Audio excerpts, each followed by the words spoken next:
जय गुरुदेव। अनमोल वचन बिखरे मोती। जीवात्मा 4 शरीरों में बंधी है।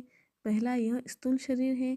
साधना के द्वारा आत्मा इस शरीर से अलग हो जाती है, जैसे मौत के वक्त निकल जाती है। शरीर से अलग होकर वह देखती है कि यह मेरा पिंजरा है जिसमें वो कैद थी।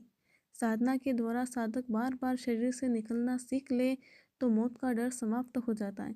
फिर जब चाहे वह शरीर से अलग हो जाए, दिव्य मंडलों की सफ़र करे और फिर शरीर में वापस आ जाए।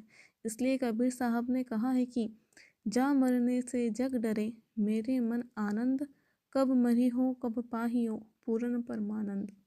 सत्संग को ध्यान से सुनना चाहिए। जीवात्मा दोनों आँखों के पीछे बैठी है, उसका प्रकाश पैरों तक फैला हुआ है।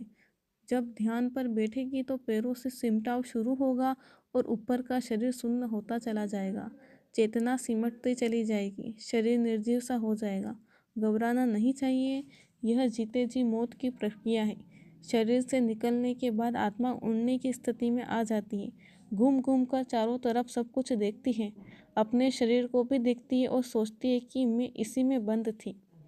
गुरु तो सब कुछ का दाता होता है, लेकिन पहले शिष्य को दाता होना होता है।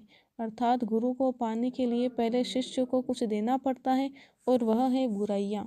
सुमिरन पूरब की तरफ मुँह करके करना चाहिए। अगर संभव न हो सके तो पश्चिम और उत्तर की तरफ मुँह करके किया जा सकता है। दक्षिण की तरफ मुँह करके नहीं करना चाहिए। वाणी कमाई करने से फलेगी। परमार्थ की एक बात सुनो। मैं पंजाब गया, एक गुरुद्वारे में रुका। वहाँ गुरु ग्रंथ साहब का पाठ हो रहा था। जब पाठ खत्म हुए रहते थे, गुरु की शक्ति को यानी समृद्ध गुरु की शक्ति और महिमा को कोई जान नहीं सकता है। वो जिसको थोड़ा बहुत जना दे, परिचय दे दे, वही इस बात को समझ सकता है। जो लोग गुरु से कपट भाव रखते हैं, ऐसे जीव या तो निर्धन हो जाते या कोढ़ी हो जाते हैं। कहा भी है, गुरु से कपट मित्र से चोरी, या तो निर्धन या तो कोढ़ी। वर्तमान समय तो बहुत ही खराब चल रहा है और वह देखने में भी आ रहा है। सत्संग सुनने की और भजन करने की चाह बनाए रखना चाहिए।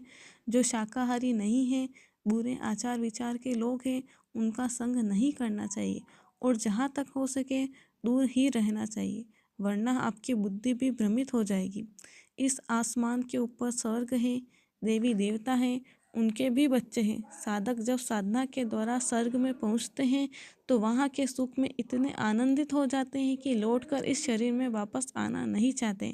फिर बच्चों को देखकर इतने मोहित हो जाते हैं कि उससे आगे के लोगों में जाने की चाल उनकी रुक जाती है। आगे बैकुंठ है, शक्ति लोक, ईश्वर का धाम है, फिर आगे ब्रह्म पद है। महात्माओं का आशीर्वाद काम करता है, लेकिन तब जब वो कहें उसको मानो, उनके अनुसार काम करो। इसलिए महात्माओं के पास जाओ, उनसे सीधा रास्ता पा जाओगे, उस पर चलने लगोगे, उनका आशीर्वाद तुम्हारे साथ होगा और तुम्हारी सारी बुराइयां छूट जाएगी तो भजन करने लगोगे। जीते जागते संत सद्गुरु की जरूरत है, वही आत्मा का कल्याण कर सकते हैं। जय गुरुदेव।